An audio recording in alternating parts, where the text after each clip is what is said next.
आणि यानंतर आचार्य तुषार भोसले बोलतात, आपण थेट जाऊयात तिथे. कारवाई करत नाही आहेत. आज 3 दिवस झाले कोणतीही कारवाई होत नाही. याचा अर्थ आम्ही काय समजायचा? तुम्ही दबावाला बळी पडतायत का, किंवा हिंदू समाजाचा हा विषय आहे म्हणून हे पक्ष तुम्हाला हा विषय करू देत नाही आहेत का? गेल्या अनेक दिवसांपासून आपण बघतोय की तुमचे विद्वान संपादक संजय राऊत विश्वातल्या अनेक विषयांवर प्रतिक्रिया देऊन आपलं ज्ञान पाजळत असतात, पण 3 दिवसांपासून या विषयावर ना प्रतिक्रिया आहे, ना सामनामध्ये कोणता अग्रलेख आहे. ते कुठे हरवले आहेत हा प्रश्न आहे. दसऱ्या मेळाव्यामध्ये मोठमोठ्या वल्गना करणारे मुख्यमंत्री आम्ही पाहिले की आम्हाला देवळात घंटा बडवणारा हिंदू नको, आतंकीवाद्यांना बडवणारा हिंदू हवा आहे.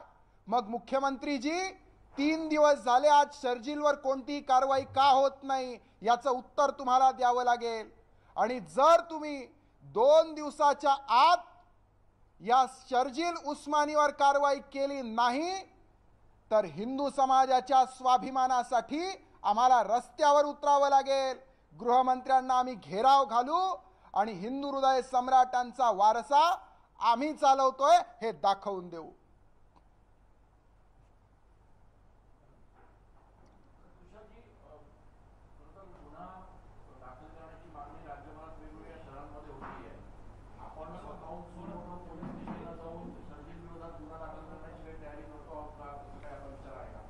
हे बघा, अशी एक याचिका भाजपच्या कार्यकर्त्यांनी काल दाखल केली आहे. आज दुपारी सुद्धा आमचे काही पदाधिकारी याचिका दाखल करणार आहेत. अनेक शहरांमध्ये याचिका दाखल होईल.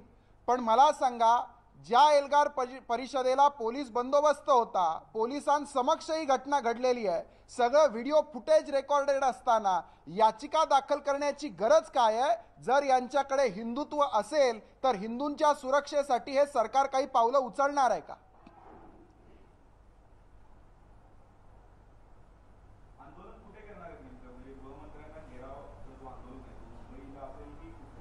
नाही, मुळात असं आहे की खरं तर आत्ता 3 दिवस झालेत, अजून 2 दिवस आम्ही वाट पाहणार आहोत.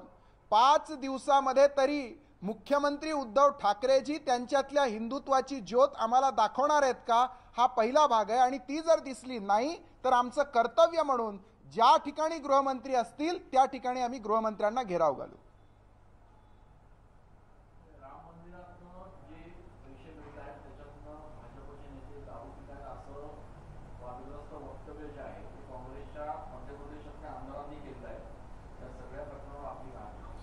हे बघा, असं आहे की काँग्रेसचे लोक मुळात देव, देश आणि धर्माचा विषय आला की काँग्रेसच्या लोकांना पोटशिळ उठत असतो, कारण त्यांचा डीएनएच इटलीचा आहे.